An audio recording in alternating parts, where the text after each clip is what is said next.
Right, hello everyone. Thank you for coming to our talk on remote physical access attacks via USB. Just in case you're in the wrong room, that's the bottom line up front. We're going to be talking about an end-to-end attack implementation of a USB implant. That's the trendy thing to call it these days. That provides remote access to even devices that are air-gapped. So it doesn't use the host network. And so the important things there are no network interfaces required. It's going to be very difficult for forensic tools to pick the stuff we're doing up. And we're going to release the tool set and some open hardware so that you guys can play with it too. All right, anyone want to walk out after that? Okay, so we're from a company called SensePost. We've got an office in South Africa, in London. We came all the way from South Africa. It's a long flight. We're predominantly a penetration testing. Oh, thank you. Sorry. We're predominantly a penetration testing company, so that's the angle we're coming from in this talk. And we do some other things. Started nearly 17 years ago in a bedroom in Pretoria, South Africa. It's a picture of said bedroom. And Rogan is the primary researcher on this. He did a lot of most of the heavy lifting. Does that show? Yeah, it's all on there. So if you want to shout at anyone, please shout at him. But if he's not listening, you can shout at me. I'm at Sinj on Twitter, and Rogan is at RoganDoors on Twitter. All right, so one of the really difficult things in security, particularly on the defensive side, is coming up with a realistic threat model. So this is Jeremy Meeks. He was a felon whose mugshot ended up going viral, and he got a modeling contract afterwards. So you get it, it's a threat model. Eh? Okay. I'm a dad now. I'm allowed to make dad jokes. So I think what happens a lot of the time when you're on the defensive side is there's all sorts of things you need to prioritize your spend. There's lots of vendor marketing. There's branded bugs. There's people who come give talks at DEF CON. And you've got to try and figure out where you're going to spend your time. And I think a lot of the time in information security, people are walking down a dark alley worried about pianos falling on their head rather than somebody coming to mug them. And so what I think a pen tester's job is to realistically emulate actual bad guy attacks. So things real bad guys are doing that will affect an organization. I mean, it's really cool when we come up with super interesting creative attacks. But if we're not also coming up with attacks that real bad guys are using, that's going to be a problem. And so that's one of the reasons why we wanted to do this work. And so given I'm talking about real bad guys, let's start talking about some real bad guys. So if the NSA is targeting you, then they're, for all intents and purposes, one of your bad guys. Probably difficult bad guys to deal with. But in 2008, it's not when this was released, this was part of the Snowden docs, it was pointed out that NSA had this capability, which was a miniaturized USB device. It had its own RF protocol that could have comms off the host, and you could get remote control of hosts with this hardware implant. And so this is what the NSA was doing circa 2008. If we consider those guys the apex predators, probably 2008 they were leading the pack with this stuff. But then, about 3 years ago, we were called in to help with a crime that was ongoing at a series of financial institutions back in South Africa, and the same sort of attack repeated itself in the UK as well. And what this attack was they were using simple physical hardware to bypass the software controls in place. So the first thing were hardware keyloggers in the bottom left-hand corner. They would pay people to put these down. They'd get a password for somebody who could make a transaction, and they'd get a password for somebody who could approve a transaction. The thing in the top right is a hard drive imaging tool. They would pay somebody to go image hard drives. And these guys were so technically unsophisticated, they would buy computers that were the same color as the computer that had been imaged, because they thought that was the relevant hardware characteristic. And then they would pay someone to put that box in the middle down, it's called a pocket port, and that basically provides a VPN into the internal network. So now they've got creds, they've got the bank software, and they've got remote access. And none of it was particularly elite hacks. These were criminals paying people. It's kind of the way crimes worked for a long time. And they were wildly successful. We were talking hundreds of millions of rands, which is about $2. You guys laugh, it hurts us. that were taken from all of these financial institutions. And so we were left wondering, if you've got the apex predator over here using hardware bypasses of software controls, and you've got criminals who are like color matching their computers, being wildly successful at actually stealing money doing it, we can hypothesize there's probably a swathe of things in between where people are using a similar kind of attack, hardware bypasses of software security, but in different ways. And so that tells us real criminals are doing this. Maybe this is something we should look at in more detail and stop writing it off as, well, if you've got physical access, the game's lost. And so when you look at the way your average, like our average client, corporate, defends against USB threats, it's mostly worries about malware, mostly dropped from mass storage devices, or unauthorized networking. Something like a 3G device or a Wi-Fi card bypassing the firewall. And so those are the sorts of restrictions you see in place. But the USB standard allows for vastly more sorts of devices, and as hardware is getting smaller and smaller, there's vastly more things you can do with those devices. And we think that there's ways that you can, the attacks that we're going to show today, there's ways that you can get remote compromises of machines via USB that doesn't hit any of those protections. So specifically, the objectives of our work were sixfold. The first is we wanted to have a usable end-to-end attack, so something we could use in our engagements to demonstrate this risk to our customers, but then also something that you guys can use to demonstrate this risk. So we didn't want to demonstrate one or two concepts. We wanted the whole thing to work from plug-in to remote shell. We wanted to be able to remotely trigger this stuff at times of our choosing. We didn't want to have to deal with finicky random delays from when you plug it in to when it fires and make sure the screensaver is not getting in the way. We wanted to avoid obvious USB vectors. So we didn't want to have USB mass storage dropping malware. We didn't want to have malware that was really easy to spot by AV. We wanted it to be as automated as possible. Now we're talking USB, so obviously at some point somebody needs to plug something into a computer. But beyond that, we didn't want to have to be fiddling with things. It must be automated.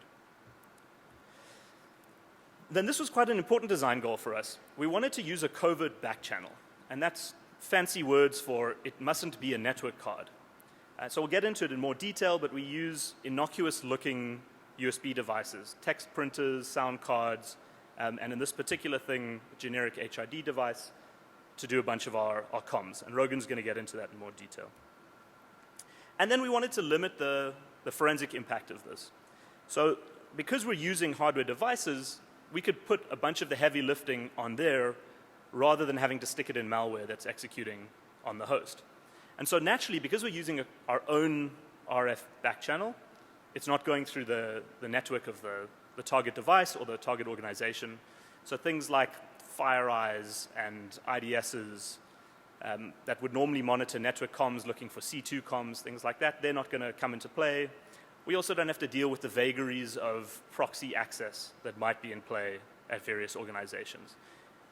And then the second thing is most of the payloads that we're running are really small, simple stub things that don't look particularly dangerous. Now, of course, AV could always take the stuff we released today and develop signatures for that as is they want, but we can very quickly change these simple payloads to avoid that, and they're kind of be stuck in a game of false positive matching on very simple USB devices that have all sorts of other uses. So that was a big, these were the main 6 objectives we were going for with this work. So like everybody, we've built on the shoulders of giants. We're obviously not the first people to come up with a lot of these ideas. A lot of prior art exists. In particular, Adrian Crenshaw's Plug and Pray from 2010 or 2009. His malicious USB devices, he did some really good work there. Hack5's Rubber Ducky has also been around for a long time. So the concept of a malicious HID device is not new. What we'd like to show is that we can take it a step further than other people have done so far, and hopefully show something novel that you guys will appreciate. Other prior art, the face dancer boards, devices from Travis Goodspeed and Sergi Bratis, have shown that there's a lot of capability in the USB classes. The NSA Playsets Turnip School was a really good introduction to some embedded USB devices. That was a start at emulating the Cottonmouth devices, the NSA things. Sammy Kankar has done the USB drive-by, which is a keyboard and mouse device that will execute keystrokes and mouse movements on a script. And then recently released at Hack in the Box in Amsterdam, Sing-Hun Han's Iron Head did some very similar things to what we're going to show you today. But that was released after our DEF CON submission. So the hardware that we're using, or that we use to prototype this, is a device from a company in China called April Brother. It's called the Cactus Micro Revision 2, and it has an ESP8266 Wi-Fi microcontroller on it, as well as an Atmega and Atmel 32U4 AVR processor on it. And the reason this was important for us, the Wi-Fi gives us a comms channel, and the AVR processor gives us the USB capabilities. So the combination of the two was critical to pulling this off.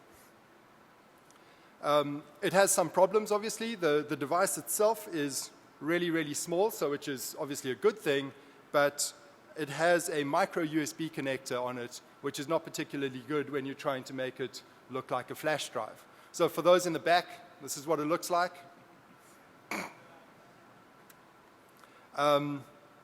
So it's compact enough to be a flash drive. You could put it into a casing, but it needed the USB-A connector. Some advantages, though. It's cheap.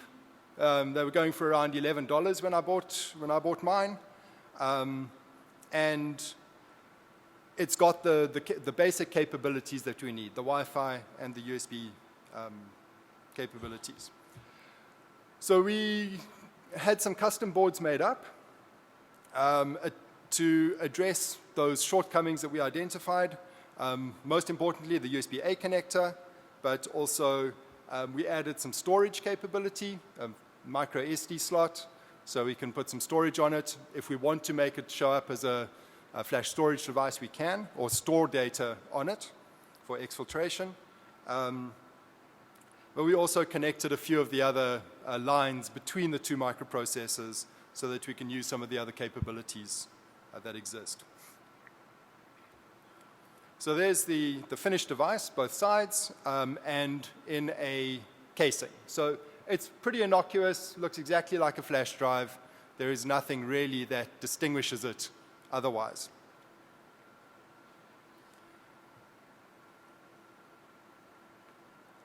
Okay, so let me run you through the flow of how the device actually works. On one side, we've got the attacker, and on the other side, we've got our target. The attacker connects to the ESP device, the ESP processor, which is running ESP link firmware with some modifications, and that connection happens over Wi-Fi, which means that the attacker can use a lot of standardized tools. It's an interface that everybody has capability to interact with. The ESP link then interacts with the AVR processor, and I just want to point out that these are both on the same board. They're shown separately because they're two separate controllers, two separate microcontrollers, but they're actually on that same board, just connected via a serial link, a UART. The AVR processor is using the Lufa framework, which is a software package for the AVR processor that allows it to show up or to emulate a variety of different USB devices. And that is how the AVR processor then appears to our victim once it's plugged in. So the first problem that we ran into was, well, we need to get keystrokes to come out the USB interface and be seen by the victim. So I started off by looking at what the actual bytes are that are needed to send those characters. And you need to send 7 bytes, and character A is byte 3, etc., etc. And I wrote a program on my PC that would connect to the ESP over Wi-Fi and send those bytes that needed to come out the other side. But that ran into a problem, and things like dealing with alt tabs and control alt deletes, etc., made life pretty difficult for me. And then I realized that, well, hold on a second, this is actually a solved problem. What I'm really talking about is VNC. VNC has been doing network keystrokes and mouse movements for years and years. So in order to take advantage of that, I then implemented a VNC server in the ESP microcontroller. Turns out that the VNC protocol is pretty simple if you can ignore all of the graphical compression and that side of things. So the ESP then passes those keystrokes down to the AVR. The AVR emits those keystrokes as USB keystroke events and mouse movements as required.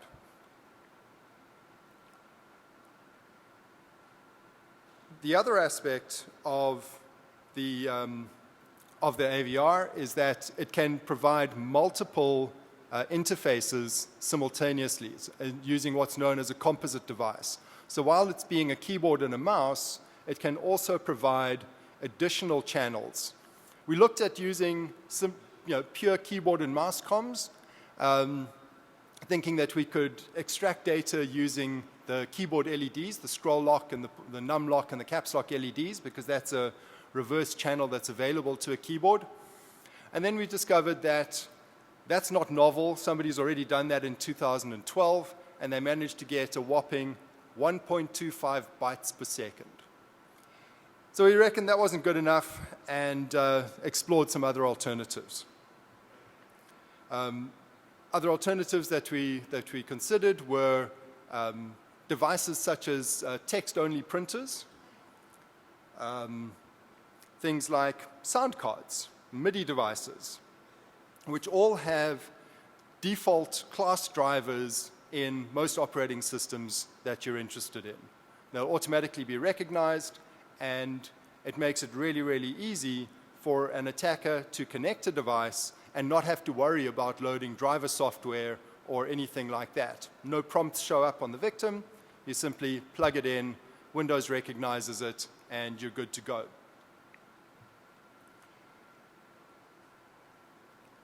Another aspect of what we implemented, we realized that as a keyboard and a mouse, it doesn't actually give you any particular elevated access. It's just a keyboard. So one thing that we realized is that we can only launch our attack when the screen is unlocked. One thought that we came up with was then to implement an automated mouse jiggler. So all it does is it moves the mouse periodically every couple of seconds, 1 pixel to the left, 1 pixel to the right. So your mouse doesn't move around, but it stops the screensaver from kicking in. And it works pretty well. If you only do 1 pixel, it doesn't actually disturb the screensaver if it's already kicked in. So if the machine's gone to sleep and you plug this in, the device will stay asleep and the screensaver will stay active. As soon as somebody unlocks the screensaver, though, the mouse jiggler will stop it from reactivating. Turned out pretty well.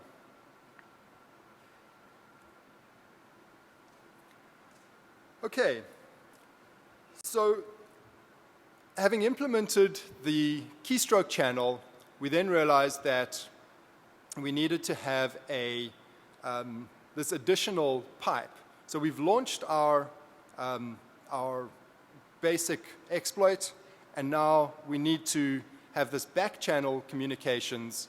And in order to do that, we used, for this particular exploit or demonstration, we used a generic HID class. What's great about that is that you plug it in, Windows recognizes it, and you've got permission to access it. There's no administrator privileges required in order to access the generic HID device.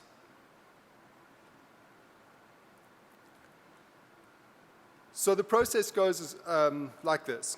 We use a scripted VNC tool to type out our stage 0 attack. Our stage 0 attack then is as minimal as possible. The bare minimum code that we could arrive at that would open up that generic HID interface and then read more data from that, a secondary stage or a stage 1. Some of the problems we ran into, well, obviously we want this to be as stealthy as possible, so we don't want somebody sitting there to suddenly see code being typed into their machine. So the first thing we did was we configured it, or the code we ran set the foreground text to be the same color as the background, and then clear the screen. So you get a blank screen just showing up on your PC. Well, it's not great, but that only happens for a few seconds. Shortly after that, we move the window off the screen. So in order to still receive keystrokes, we can't minimize the window, but we can move it off screen to position 2000, 2000. That's off most people's screens. And it can continue to receive keystrokes even when it's no longer visible.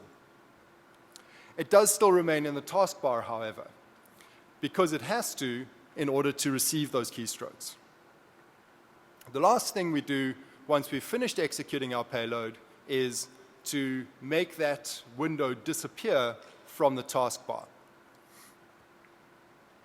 From start to finish, the process takes about 3 seconds before the text becomes invisible, about 5 seconds before it disappears off the window, and 13 seconds in total for it to disappear from the taskbar. So that's pretty quick. It's averaging between 60 and 90 characters per second for our typing. Once our stage 0 payload is running, we then send a stage 1. It's a very simple payload, but it can be as complex as you want it to be. The stage 0 simply reads a 2-byte length and then that many bytes of PowerShell to execute. So some examples of a stage 1 we have, one that spawns a command shell, which we'll show you. We've got another one that takes a screenshot of the victim's desktop and sends it back as a JPEG. And we've got some other payloads that we're still playing with that we'd love to show you if you're interested after the talk, because I think we're going to run out of time.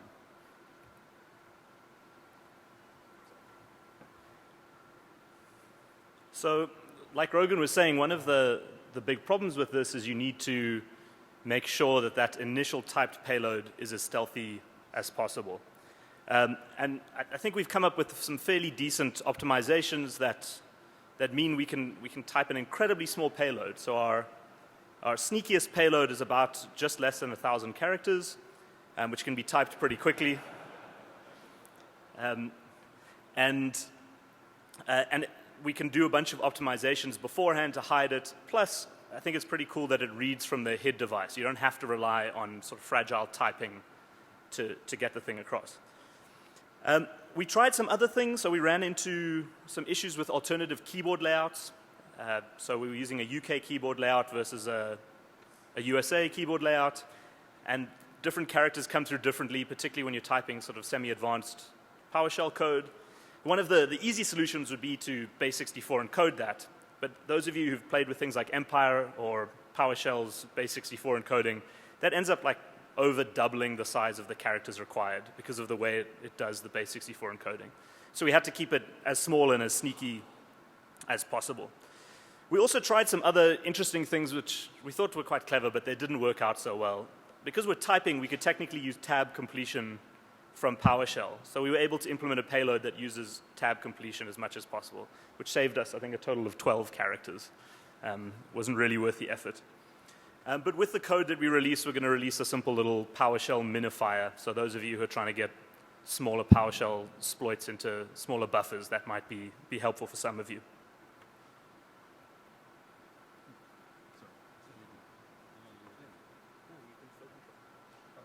So some of the other problems we ran into were flow control issues. So the process of developing this was one of pretty much pulling my hair out, to be quite honest. You start off with the attacker's machine, which is a multi-gigahertz desktop. You're talking to an 80 megahertz 32-bit processor dealing with the Wi-Fi stuff, which is then talking down to an 8 megahertz 8-bit processor with a few bytes of RAM and so on, and then ultimately talking to another multiple gigahertz processor. So it became quite a problem of making sure that while you're sending the data at full speed from the attacker's machine to the ESP then has the ability to say, whoa, slow down, I can only send data so fast to the AVR, again, only send it so fast to the victim's PC, and then again in the reverse direction from the victim back across all of these different disparate capabilities. Some of the problems that we ran into, the ESP's got 128-byte FIFO buffer. So you fill the buffer, and then the AVR goes, okay, enough, but it's filled it again by the time the AVR has read all that data, and you end up running over the edge of the buffer and jumping off into no man's land. Some of the problems, though, you're debugging, so you've got no screens or anything like that to see what's actually happening. You're trying to infer behavior based on like a light flashing or something along those lines. So it became kind of an exercise in whack-a-mole, trying to figure out exactly where all of this was going wrong. And especially when it came to debugging the ESP, its behavior, if you got anything wrong, is to reboot. The watchdog timer kicks in, and everything goes away. While it's got debug capabilities, the ESP link firmware in particular gives you a very nice debug window that you can access using an HTTP server. Once it reboots, that data's gone. So in order to successfully debug it, what I ended up doing was putting 2 USB to serial adapters, monitoring the lines between the ESP and the AVR so that any debugging output I would just send from one processor to the other, monitor it with the 2 USB serial adapters, and then I could finally start to figure out where I was going wrong. And then a final problem that I needed to be able to solve was the orchestration of all the components. You've got your VNC script sending keystrokes. You've got your stage 1 being sent over telnet. And you need to make sure that stage 0 is completed before stage 1 starts trying to be processed, and then any subsequent stages. So it became a little bit of a dance, if you like, and making sure that all the moving pieces were moving in the right time and in the right direction.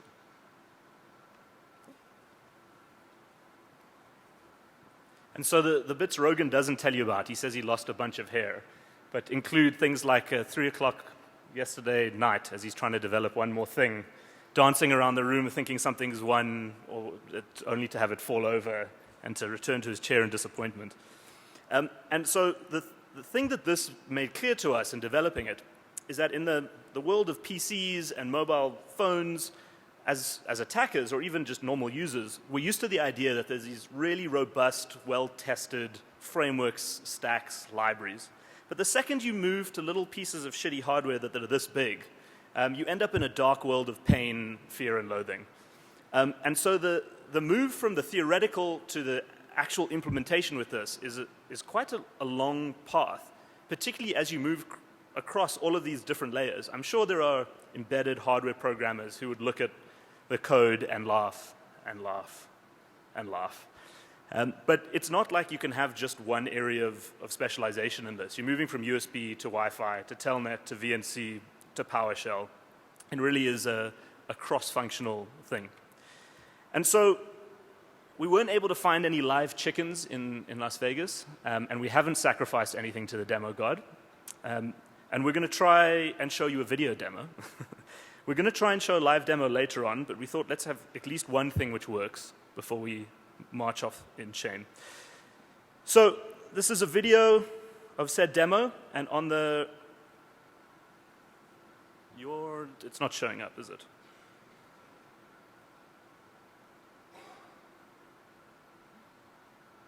Yep, looking good.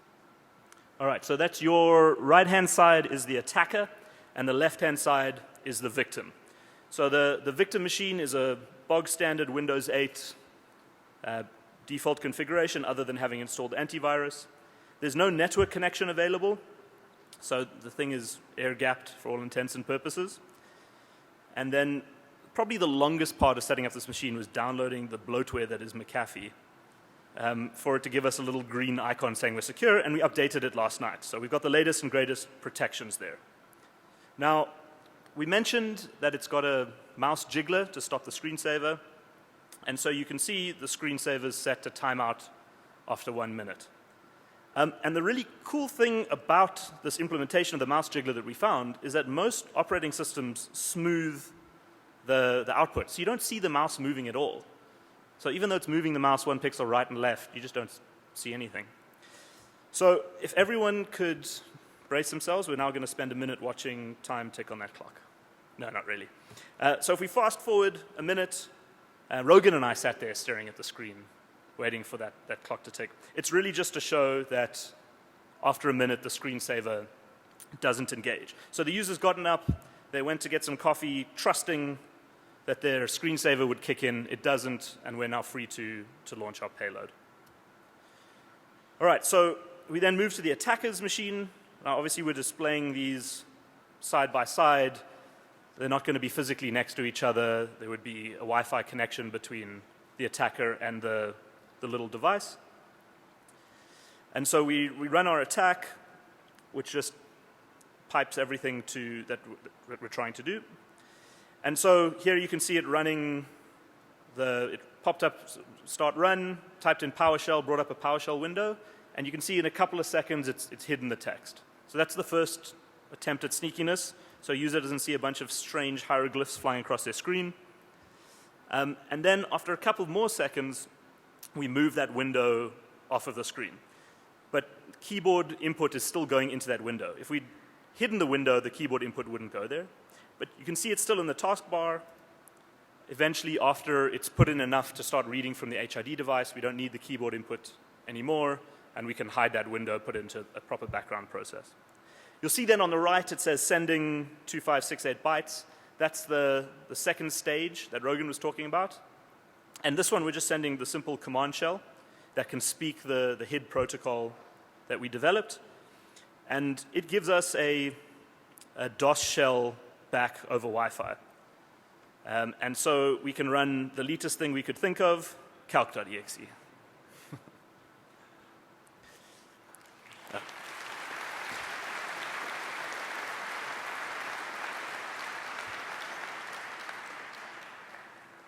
If only my mother got this applause every time she ran calc. And then, of course, our trusty multi-year, multi-user McAfee license has done its job and told us the computer is secure. And don't really blame antivirus. We developed this so that it's inherently not something that's going to be picked up by those sorts of things. All right, let's see if we can go back here. So that was the basic demo. I think we're doing kind of right on time. We'll see. So defenses are kind of hard for this. Now, if we're completely honest about this, if you calculate the CVSS score, this comes to like a 5 at a max because it requires physical access. But the problem with this is it's a very difficult problem to fix. So the immediate and obvious solution is go and epoxy your USB ports. But that's not a particularly practical solution. We've seen organizations that have GPOs in place that will prevent changes to their USB devices.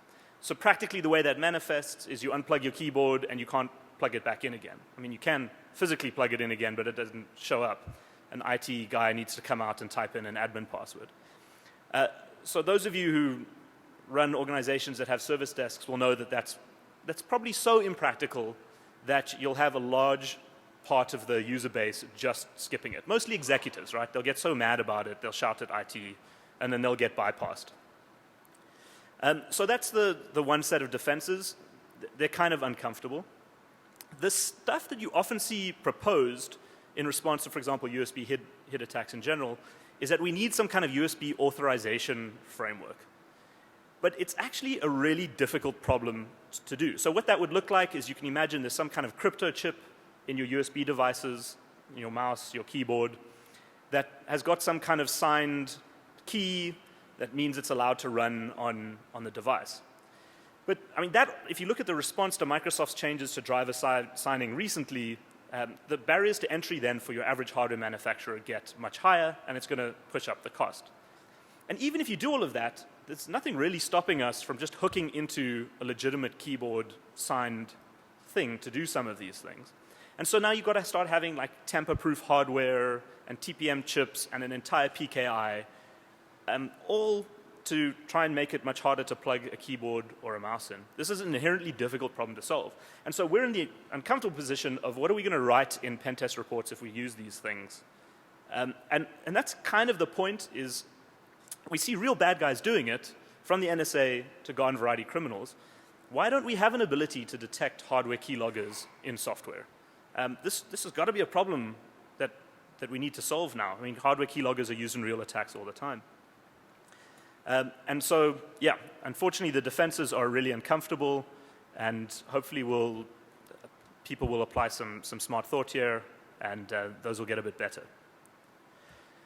All right, so that's kind of the end, but Rogan has a polo neck, and he thought he would try a Jobsian one more thing. So we're going to try a live demo, which is definitely not going to work. I'm just managing expectations here.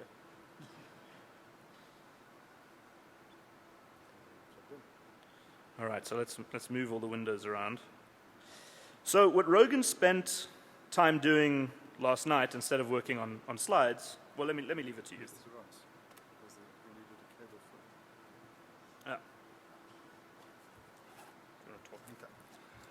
So what I was working on last night was trying to get some integration with Metasploit framework.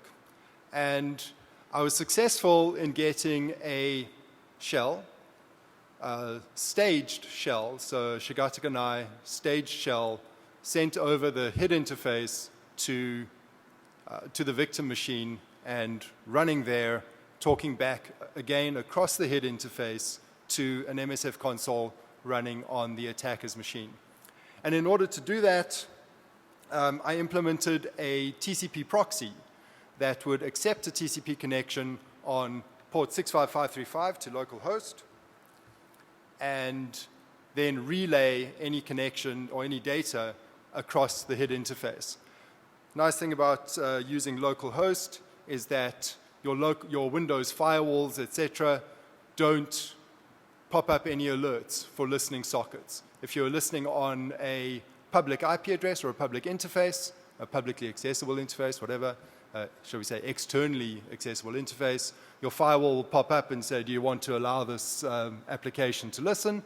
But if it's on localhost only, the assumption by the firewall is that this is legit. It's an inter-process communication and nothing to worry about.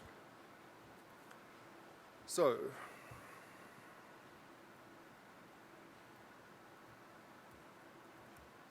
yep.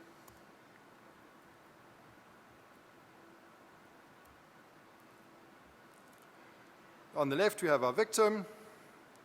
Make sure our USB device is connected. So what Rogan did, which I think is pretty cool, is he built a little TCP proxy that would then bind to localhost. So the PowerShell would invoke this thing on the host.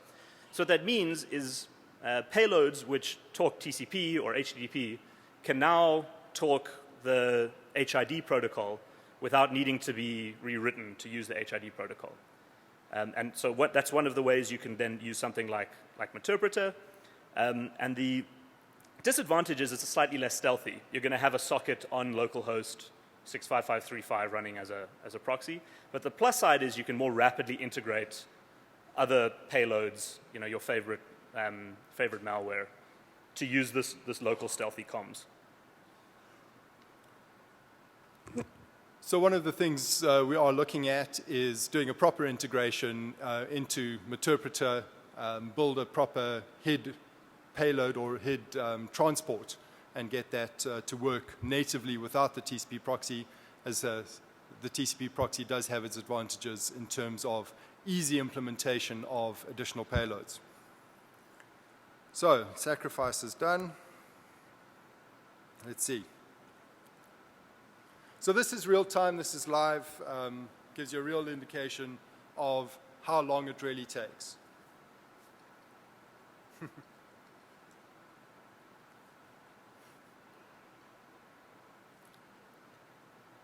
And so if you look on the bottom right, actually maybe I should zoom in on that, you'll notice that the L host is 127.0.0.1. So this isn't going over some local network.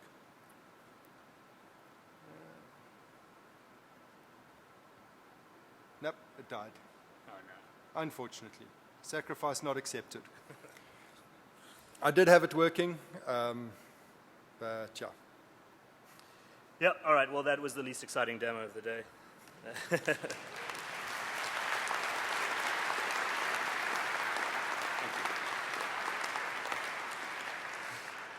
All right, does anyone have any questions? We're going to release the code shortly after this. You can get it on github.com/sensepost. Is Thanks for your there time. any way to detect that the mouse track has moved remotely? Sorry, so the question was, is there a way to detect whether the mouse is moving remotely? So like the mouse jiggler specifically? So not really, to answer the question. Not really. There's no feedback mechanism for a mouse. Keyboard's got a feedback mechanism with the USB, with the toggle LEDs. Mouse has got no feedback mechanism, so you won't get anything over the USB connection unless you've already got some code running on the device itself. So you have to be at the device. You'd have to be in front of the victim's machine in order to see that you're not going to see the mouse moving. This was part of it. It's moving 1 pixel, which is actually indistinguishable. The operating system doesn't actually move the cursor at all. So even if you were there, you wouldn't actually see the mouse moving. All you would see is that the screensaver doesn't activate. So from the mouse itself, you cannot query for the current XY position on it? No. Okay. Well, in PowerShell you can. The operating system knows what the mouse pointer's XY is. A mouse simply emits, I moved left, I moved right. So the mouse itself has no idea. How quickly could you recharacterize the keyboard you're impersonating? For example, from a corporate client point of view, you might have the domain whitelisting a short list of USB devices. So their classic design for the keyboard or the classic design for the mouse that goes into an entire fleet purchase set of laptops or desktops. And you don't start out with the same keyboard identification like you're not an HP, for example. Right. Okay. So we're emulating a standard keyboard. Obviously, different keyboards have got different USB descriptors. So given a particular keyboard that we want to copy the descriptor, and then make sure you behave the same way. Not particularly difficult. It's probably under a day's worth of effort. Awesome Under a talk. day. Awesome talk, guys. Well Thank done. you. Looking forward to see the code when it's released. Could you say a few words about what individual people could do to prevent this on their machines, not GPO solutions for enterprises, but private people running, I don't know, Windows versions that might have some hardening features that you can use to prevent this? So this is what you were saying is a really difficult thing to do. If you implement the GPOs, it makes it really difficult to use your machine. You want to plug in a flash drive, denied. You want to plug in a keyboard, denied. IT has to connect over the network and authorize it. And that leads to all sorts of impediments to actually getting your work done. Okay, we're done. We can talk. We talk outside. Thanks very much.